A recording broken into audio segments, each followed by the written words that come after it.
We remain steadfast in our commitment in delivering local news that matters. Stories that inspire. Enriching the lives of Filipinos in the Philippines and across the globe.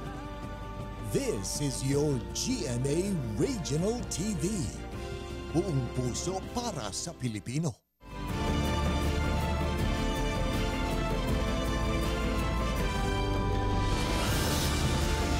Ito ang GMA Regional TV 1 North Central Luzon.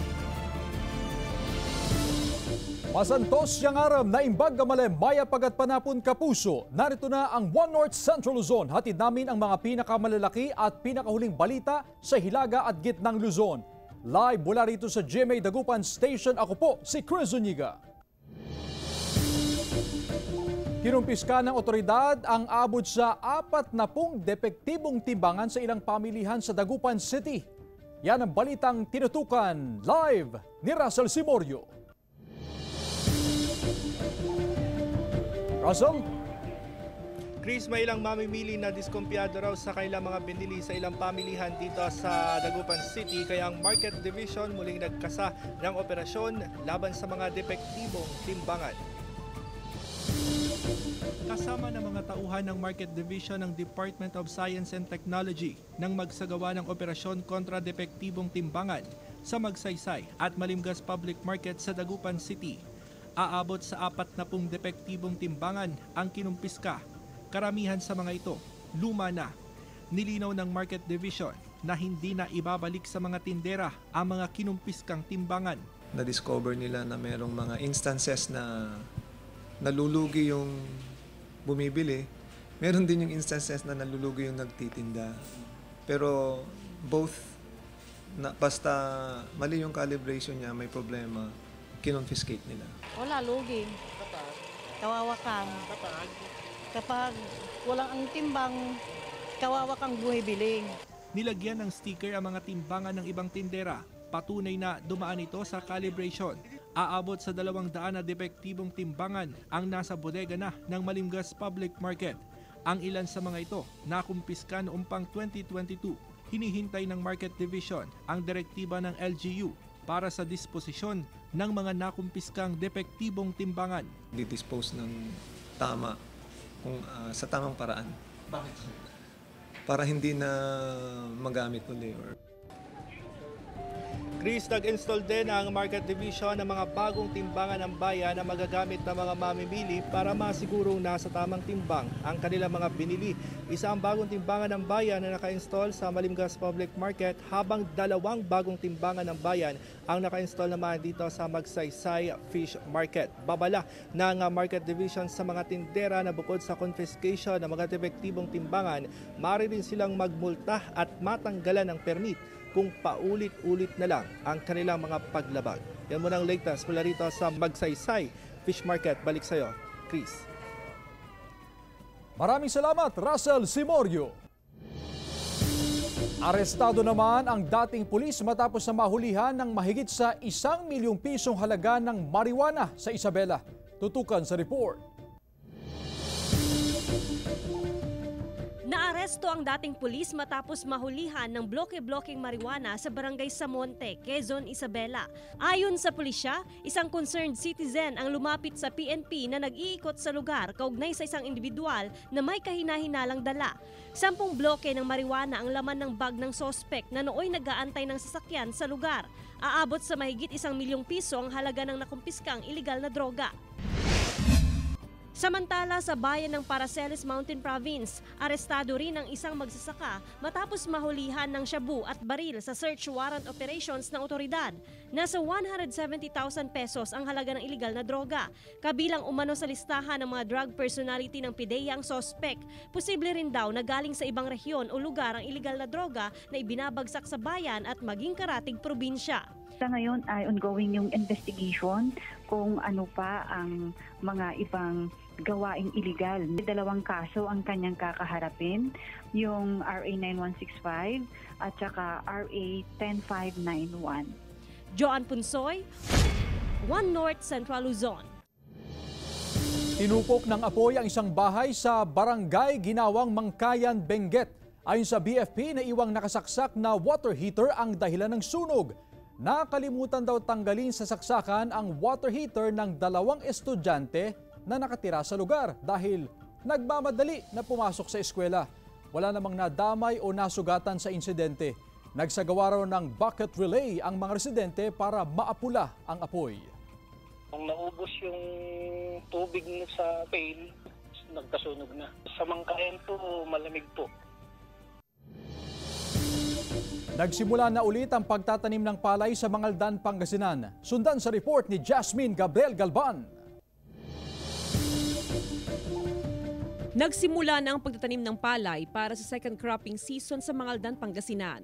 Pero ang problema, nang nasa mahigit 300 magsasaka, hindi pa raw sila nakatatanggap ng certified seeds mula sa Department of Agriculture na bahagi ng tulong ng gobyerno. Ayan taon ang gapon agdani in release pati aray para si keng krapayot gapon kumon ano tanggap po ni wala su biniyo kondaran timot tag isay mabi. Paliwanag ng Municipal Agriculture Office, hinihintay pang nasa 400 sako ng certified seeds, posible raw na dumating ngayong linggo. At agad na ipamamahagi sa mga magsasaka na hindi pa nakatatanggap ng seed assistance. Kasi tinarget din yung pag-distribute nila at sa pagtatanim ng ating mga farmer kasi inaano rin sa availability ng tubig sa ating mga bayan-bayan. Pinaghahandaan na rin ng tanggapan ang magiging epekto ng El Nino phenomenon. Hindi kasi pangkaraniwang certified seeds ang ipamamahagi. Drought-resistant seeds ang ibibigay sa mga magsasaka. Pero para sa ilang magsasaka, hindi raw nila isusugal ang posibleng pagkalugi dahil sa kawalan ng sapat na tubig kasabay ng mainit na panahon. Imbes na palay, gulay na hindi raw maselan sa tubig ang kanilang itatanim. Gulay na lang itatanim dyan, ma'am. Kung aabutin na lang ng ulan, ganun. Kasama si Daryl Peralta, Jasmine Gabriel Galban, One North Central Luzon. Lumagsa naman ang mga naghahanap ng trabaho sa job fairs sa Calasiao, Pangasinan. May ulat si Claire Lacanilaw. Isa ang 31 anyos na si Jovelyn Pidlawan na na-hire on the spot sa isinagawang job fair ng Public Employment Services Office sa Calasiao, Pangasinan. Bilang breadwinner ng pamilya, malaking tulong umano ang pagkakaroon ng trabaho ngayong tinutustusan niya ang pag-aaral ng kanyang kapatid at pangangailangan ng pamilya. Sobrang hirap po, ma'am, pero worth it po, lalo na kapag nakikita mo yung resulta po ng pagiging breadwinner mo sa family. Masaya po and kinakabahan sa bagong experience na mararanasan po sa future. Ganun. Ayon sa Calasiao Public Employment Services Office, nasa mahigit 300 na trabaho ang inialok sa job fair. In-demand na trabaho ang mga nasa retail services, sales at production. Ang inaano natin is yung target na registrant na applicants or job seekers. Sana maka 200 ulit tayo gaya nung last September 28. And of course, yung ma-hire, at least alam naman natin na syempre ang hiring is nasa basis pa rin ng employers, pero ang hiling natin is marami sanang ma-hire ngayon. Nakandang tumulong ang tanggapan sa mga pribadong kumpanya at organisasyon na nais magsagawa ng job fair upang matulungan ang mga kababayan na naghahanap ng trabaho. Itong year na to na lumuwag na, so pinayagan na tayo na magkaroon ng quarterly job fair. So aside doon sa mga nire-request din ng schools, aside doon sa program ng LGU Calasiao na quarterly, sana meron pang mga iba. Kasama si Jing Dakanay, Claire Lacanilaw, One North Central Luzon. Samantala, pusa na magkaiba ang kulay ng mga mata kinagigiliwan sa Magsingal, Ilocos Sur. Silipin sa report ni Ivy Hernando. Sa dami ng alagang hayop ni Nino Benson, taga-barangay Barbarit, Magsingal, Ilocos Sur, isa raw ang kanyang paborito. Yan ang 1 taong gulang na si Muning. Tila tipikal sa unang tingin si Muning, pero kapag nakita na ang kanyang mga mata, mamamangha ka talaga. Kulay asul o blue ang isa at dilaw o yelo ang kabila. Kuting pa raw si Muning nang mapadpad sa bahay ni Namang Ninyo. Nadanunak latay din, timay sa nga bigat at ito yung mutan, so nga naiayon na ka ng tarakantak. Sabsabali nga talaga iti kuana matana. Ayon sa veterinaryo, heterochromia ang tawag sa kondisyon na magkaibang kulay ng mga mata ni Muning. Bihira raw ang kasong ito at hindi basta-basta na ipapasa sa mga anak ng pusa. So pwede rin kasi na genetic predisposition pa rin yung cause nun. Kaya so minsan meron tayo yung mga nakatago, tinaterm natin na recessive o kaya yung dominant gene doon sa mga parents at doon ang magtatagpo at doon ang lalabas doon sa mga anak. Kasama si George Benson, Ivy Hernando, One North Central Luzon. Ito ang GMA Regional TV 1 North Central Luzon.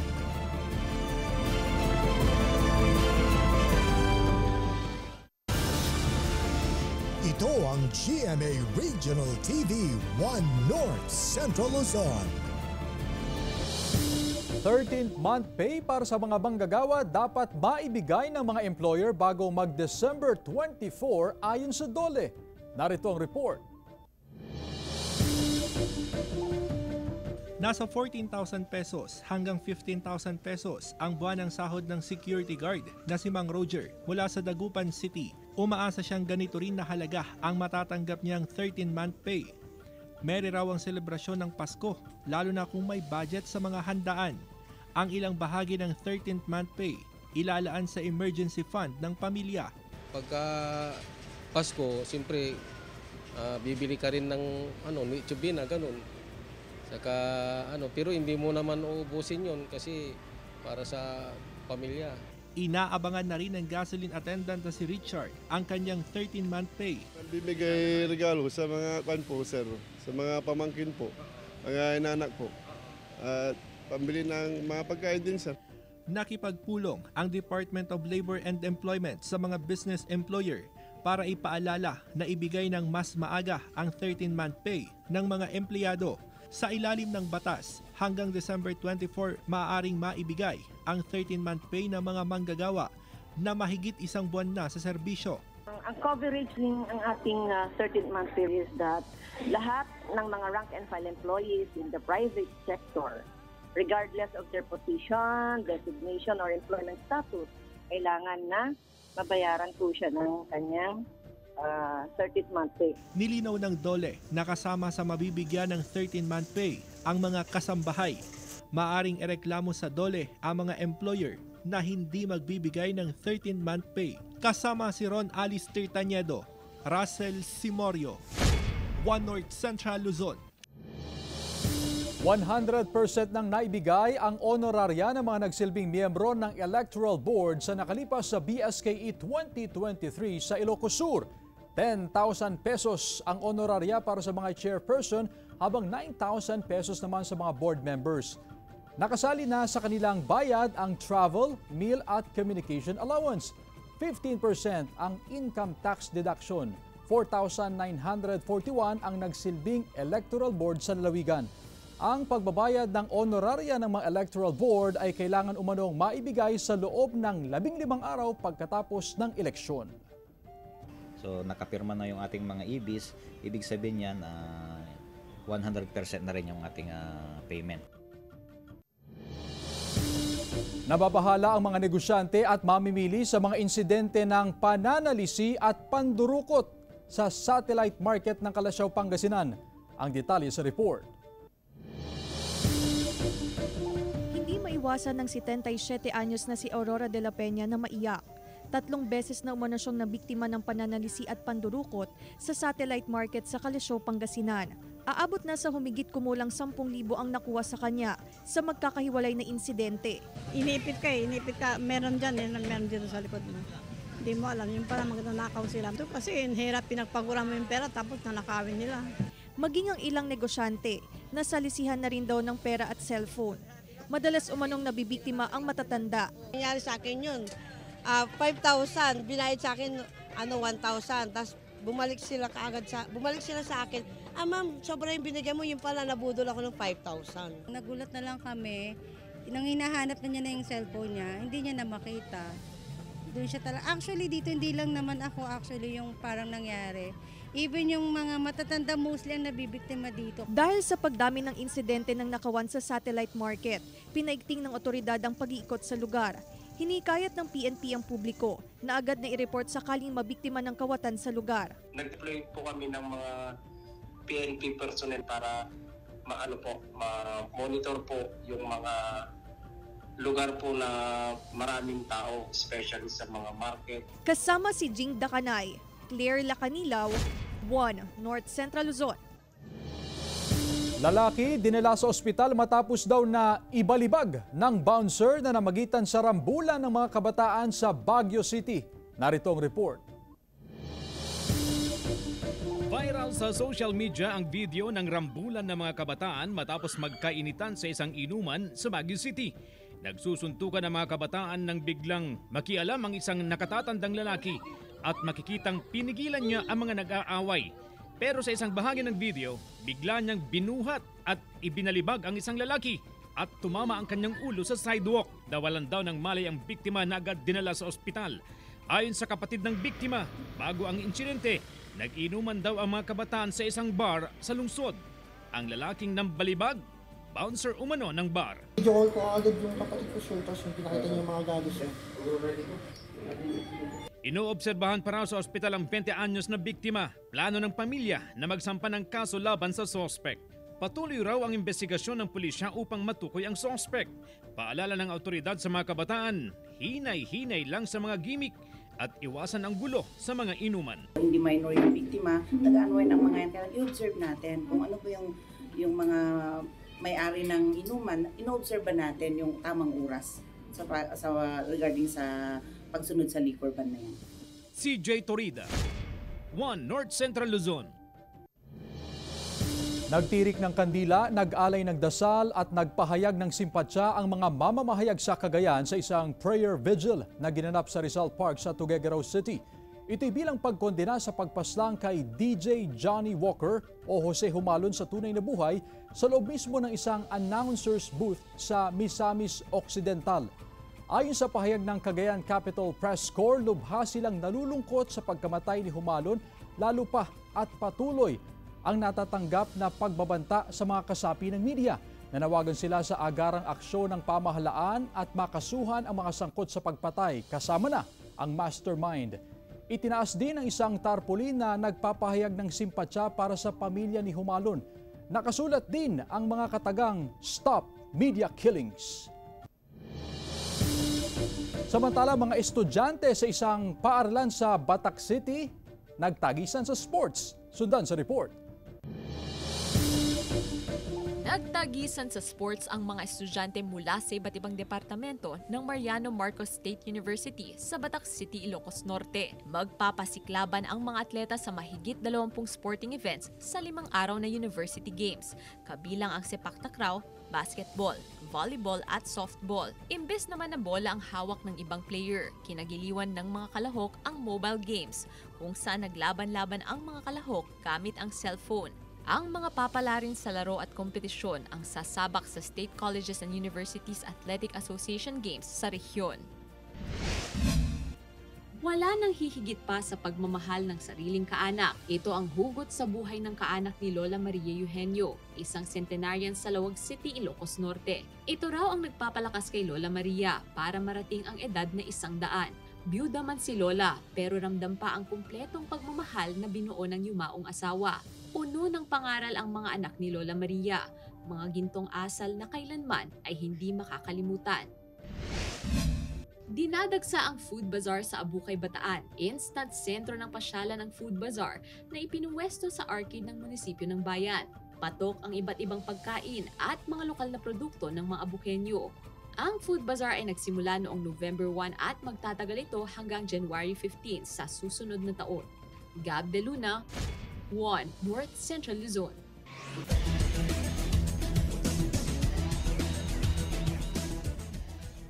Muling nagpamalas ng kanyang superb performance si Clint Escamis ng Mapua Cardinals sa kanyang 17 points, 8 rebounds, 4 assists at 4 steals sa isang highly contested game laban sa EAC Generals. Sa fourth quarter, kumamada ang Cardinals para tapusin ang laban 83-77.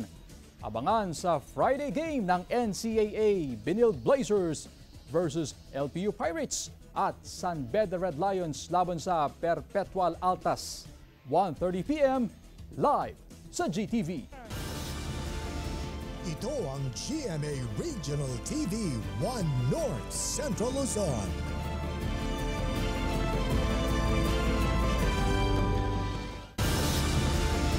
Ito ang GMA Regional TV 1 North Central Luzon.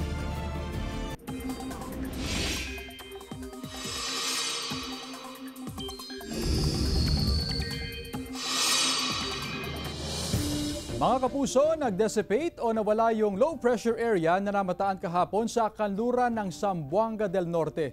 Pero patuloy na iiral ang easterlies at amihan sa ilang bahagi ng bansa. Ang easterlies ay mainit at maalinsangang hangin na nagmumula sa dagat Pasipiko, habang yung amihan ay malamig at tuyong hangin mula naman sa Siberia o China. Bukod sa dalawang weather systems, posible rin ang localized thunderstorms. Base naman sa datos ng Metro Weather, kumpara nitong mga nakalipas na araw at linggo, mas kakaunti na lang ang ulan sa Northern at Central Luzon. Mga may hina hanggang katamtamang ulan ang inaasahan na magiging malawakan. Mababa rin ang tsansa ng ulan sa iba pang bahagi ng bansa maliban sa Mindanao, kung saan posible pa rin ang heavy to intense rains. Halos 100 estudyante ng Mangaldan National High School na pipintong mag-drop out dahil daw sa kawalan ng interes sa pag-aaral. Narito ang report ni Jasmine Gabriel Galban. Dapat sanay nakapagtapos na sa senior high school ang pangatlong anak ni Aling Rosita mula sa barangay Batang, Mangaldan, Pangasinan.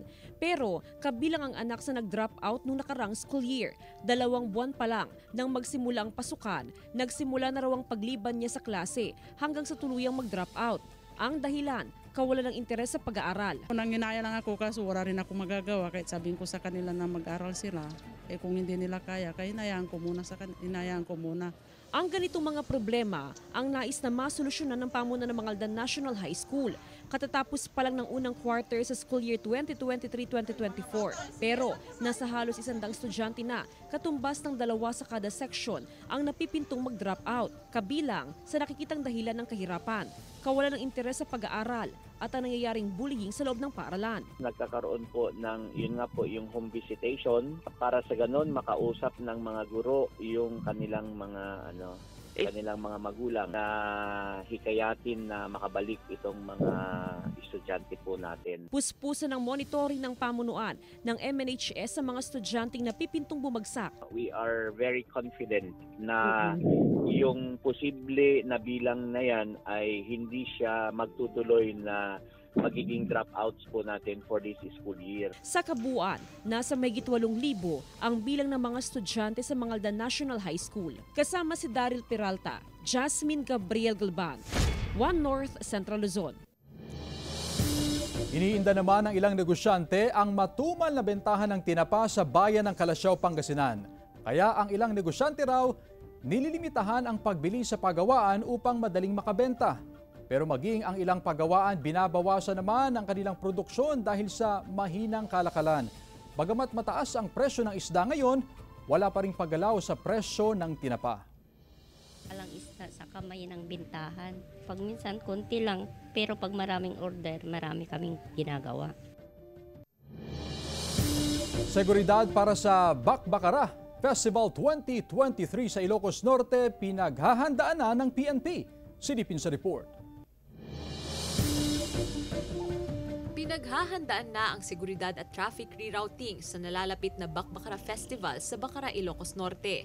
9 na araw ang selebrasyon na mag-uumpisa sa November 23. Humiling ng dagdag na pulis ang Bacara Police Station mula sa Ilocos Norte Police Provincial Office para mga lagas sa seguridad. Inihahanda na rin ang Bacara Central Elementary School kung saan gaganapin ang ilan sa mga aktibidad. Smooth sailing po, hindi po maapektuhan ang daloy ng kanilang pag-aaral. May pagbabago dito sa traffic rerouting natin kasi alam natin itong auditorium natin ay temporary na office ng LGU Bacara kasi itong munisipyo natin ay na under construction. Samantala, ininspeksyon ng Municipal Engineering Office ang wirings at rides ng kabubukas lang na karnabal sa bayan.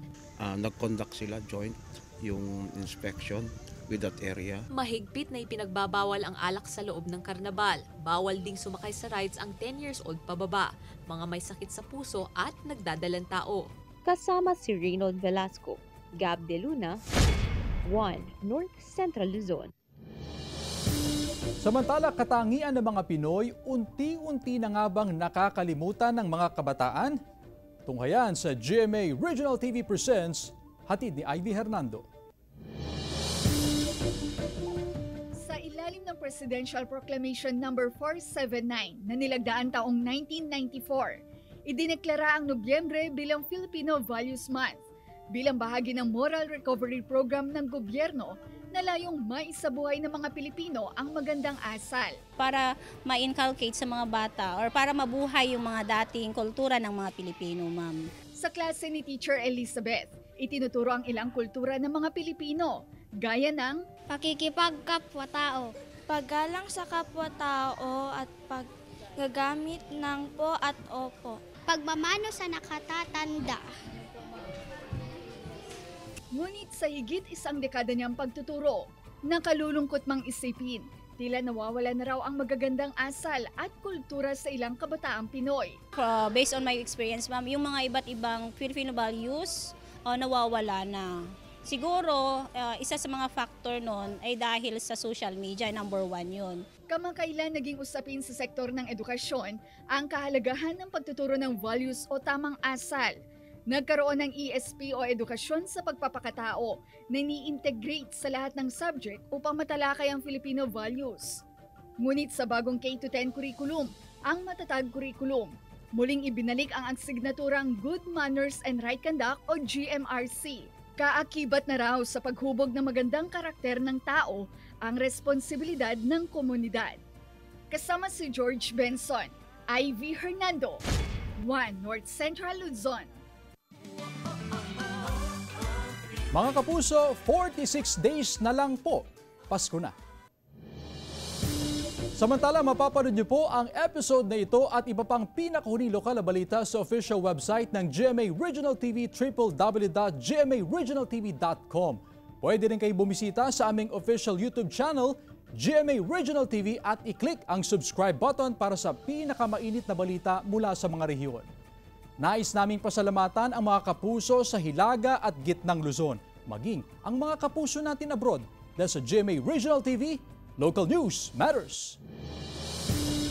At yan ang mga pinakamalaki at pinakahuling balita sa Hilaga at Gitnang Luzon. Maraming salamat sa pagsama sa amin pati na ang mga kapuso sa ibang bansa na tumutok sa mga balita sa rehiyon. Ako po si Chris Zuniga. Kami ang GMA Regional TV 1 North Central Luzon. Buong puwersa para sa mas malaking misyon at mas malawak na pagdilingkod sa bayan.